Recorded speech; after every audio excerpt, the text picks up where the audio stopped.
नमस्कार। आप देख रहे हैं हमारे पीछे जो जिला संयुक्त चिकित्सालय महाराजगंज है। आज हम यहाँ पर आए हैं। यहाँ के सीएमओ साहब से हमारी वार्ता हुई है। जनपद में बहुत ही स्वास्थ्य विभाग के लेकर के अगर देखा जाए कि यह बरसात का महीना है, इसमें काफ़ी भी बीमारियों का अंबार और लोगों को सामना करना पड़ रहा है और हर मुख्यालय पे सरकार सख्ती से दवाओं को उपलब्ध कराते हुए अपने रोगियों को निरोग करने के सिलसिले में काफ़ी प्रयासरत है। लेकिन यहीं पे जनपद के अंतर्गत तमाम तरह से फर्जी दवाखाने चलाए जा रहे हैं। जैसे DNYS की डिग्री को लेकर के जो भी डॉक्टर अपनी प्रैक्टिस कर रहे हैं, पूर्णतः एलोपैथ की दवा लिख रहे हैं और कहीं पे ये भी है कि लोग बगैर डिग्री के भी अपना किसी के पास प्रैक्टिस कर करके अपनी एलोपैथ की दवाएं लिख रहे हैं। ये फर्जी तरीके से तमाम सारा दवाखाना चल रहा है। मैं आपको बताते चलूं कि आप हमारे चैनल के माध्यम से कुछ दिन पहले देखे होंगे, झंझनपुर का एक खबर छपा हुआ था। वहां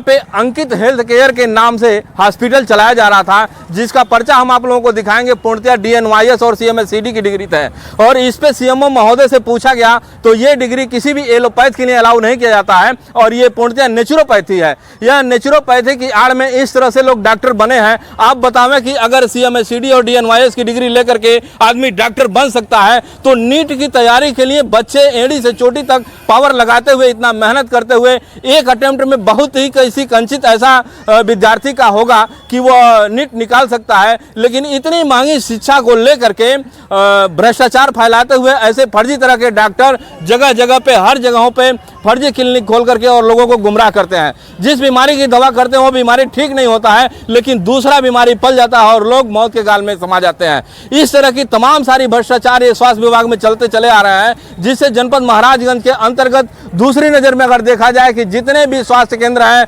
जितने भी चिकित्सा केंद्र हैं, उनके ठीक सामने तमाम तरह की पैथोलॉजियाँ खोली गई हैं और वो उस पर किसी भी प्रकार का रजिस्ट्रेशन नहीं है। बगैर रजिस्ट्रेशन के और सामुदायिक स्वास्थ्य केंद्र के नज़दीक उनके गेट के सामने इस तरह से पैथोलॉजी चलाया जाता है, जिस पे सरकारी मानक के खिलाफ सारा काम किया जा रहा है, लेकिन प्रशासन की आंख में धूल झोंक करके सारा काम हो रहा है। आप लोग बता दें, इस तरह से फर्जी तरीके से दवा करने वाले और पैथोलॉजी को चलाने वाले जो लोगों को खाली गुमराह करके पैसे जेब में रखते हैं और लोगों को जिस बीमारी का सही रिपोर्ट चाहिए वो सही रिपोर्ट नहीं मिल पाता है। इस तरह से फर्जी तरीके से पैथोलॉजी चलाए जाते हैं। मैं हाल ही में एक खबर लिखा था जगदौर के ठीक सामने एक गौरव पैथोलॉजी चलाई जा रही है। वहाँ के डॉक्टर महोदय से जब हमने पूछा तो उन्होंने कहा कि हमने इसको कहा था बंद करने के लिए, लेकिन अभी तक वो बंद नहीं हुआ। दूसरा एक RK हेल्थ केयर के नाम से चलाया जा रहा है रजौल चौराहे पे, जिसकी जांच माननीय सीएमओ महोदया, पूर्व सीएमओ महोदया कर रही थी, लेकिन अभी तक करते करते वो पूर्णतया वो डॉक्टरी चलाई जा रही है, वो फर्जी डिग्री लेकर के चलाया जा रहा है। जहां पे रोड पे सुला करके ड्रिप लगाए जाते हैं, इंजेक्शन लगाए जाते हैं, वहां पे किसी भी तरह का सुरक्षा नहीं है। इस संबंध में नोडल अधिकारी राजेश द्विवेदी से पूछा गया तो उन्होंने कहा कार्रवाई किया जाएगा, लेकिन कार्रवाई किस तरह से हो रही अभी धड़ल्ले से इस तरह फर्जीवाड़ा चल रहा है। इस संबंध में नवागत सीएमओ महोदय से पूछा गया दिलीप सिंह के द्वारा, तो उन्होंने बताया कि इस पूरे जनपद में एक टीम गठित करके और पूरी ये अभियान चलाया जा रही है। जितने भी प्रकार के फर्जी डॉक्टर या फर्जी पैथोलॉजी है उसको सीज किया जाएगा, उस पर कार्रवाई की जाएगी। वो कतई है नवागत सीएमओ के कलम से बच नहीं सकते हैं। अभी हाल ही में एक स्टेटमेंट है, आइए हम आप लोगों को सुनाते हैं कि नवागत सीएमओ महोदय क्या कहते हैं, उनसे सुनिए कि किस तरह से वो कार्रवाई करेंगे। अब देखने की बात यह है कि इनकी कार्रवाई होती है या फिर मिलीजुली सरकार, मिलीजुली भगत के अनुसार इनका भी व्यवस्था चलता है। देखते हैं कितना असर पड़ता है नवागत सीएमओ के इस रवैये से और भ्रष्टाचार खत्म होता है या फिर नहीं होता है। आप देख रहे हैं भारत रक्षक न्यूज, अपने सहयोगी राजेश गौतम के साथ मैं RK शर्मा।